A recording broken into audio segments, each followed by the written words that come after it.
Welcome once again to Rent and Go. I am your host, Cody Goggin, and I am surrounded by movies. We're going to pick out a few. We're going to talk about them for a couple minutes. I hope we talk about something that you find interesting. You know, hopefully you've seen these movies. If you haven't, maybe you'll be interested in watching them in the future. Let's check something out. In a previous episode, I talked about Oz the Great and Powerful. Now I want to talk about Return to Oz because this movie is actually good. This movie was made by the Disney company in the mid-'80s, and who's that? Fairuza Balk plays Dorothy. This is one of her earliest roles. This movie's really good. It's not quite like the Judy Garland Wizard of Oz movie, and I think that's why it wasn't such a big hit when it first came out, because that's what people were expecting. Looking back, I think people appreciate this movie a lot more. It's really creative. It's really interesting. They use some very cool different effects in this. You know, you've got characters like Tick-Tock and the Gnome King. If you like Oz, you'll probably like this. It's definitely a lot better than Oz the Great and Powerful. I wish there were more Oz media similar to this. And if you haven't seen this, go back and check it out. I just rewatched this one recently. This is The Wrestler with Mickey Rourke. This kind of resurrected Mickey Rourke's career. I think that's pretty cool. This movie's really, really interesting at looking at the sort of damage that being a professional wrestler does to a person. And it's a great character study. It's filmed in a really interesting way from like behind the shoulder all the time. So you feel like almost like you are the character of Randy the Ram. This was kind of an independent movie. It was not a big budget affair, but it really hit it big, and it turned Darren Aronofsky, I can never pronounce that quite right, but it really turned his career around, and it turned Mickey Rourke's career around. And if you've never seen it, if you like wrestling, this is a great drama movie. At the end, there's a great song by Bruce Springsteen, too, called The Wrestler. Check that out. The last movie with John Wayne, The Shootist. This is really interesting. You know, it's got Jimmy Stewart in it, too, and like, you know, if you got John Wayne, Lauren Bacall, and Jimmy Stewart in one movie, you know what you're going to get, a good movie. And it's interesting because John Wayne is actually playing the character of an aged Western person, cowboy. And he's got a mustache for the first time, I think, in any movies. And Ron Howard is also in this. It's just a really good movie. And if you've never seen it, it's, you know, it's the curtain call for John Wayne. And so if you like Westerns or, you know, just anything like this, you'll probably enjoy this. Jimmy Stewart. Oh, why? I thought this series was going to have potential. This is Man of Steel.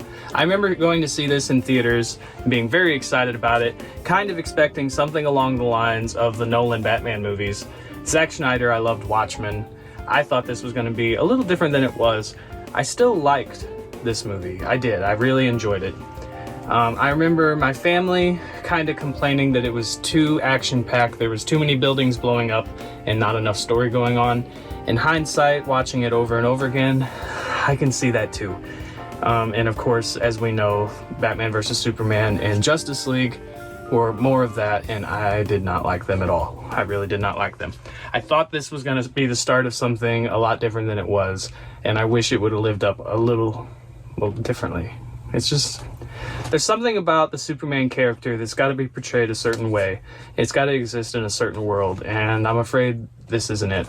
And hopefully, the next time we see Superman, it'll be different.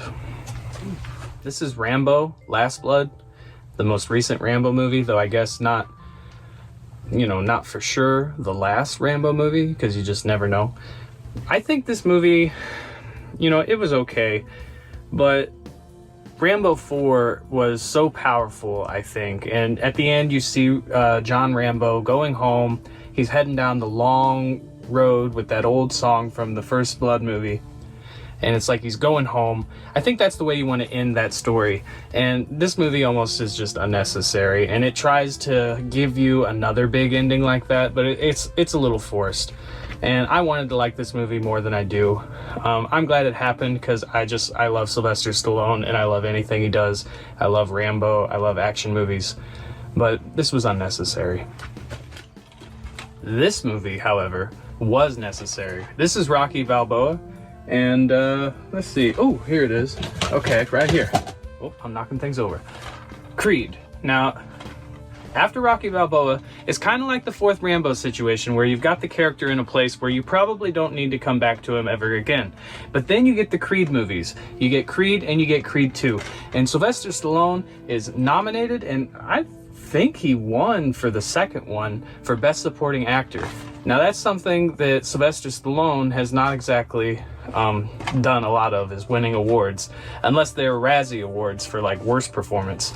So I mean, that just goes to show that while these seemed unnecessary on a base level, they were done in such a way that I think it really turned out well. And in a way, I'm really glad they happened, because you know, he got an award for it in his later career, and that's just really cool to see.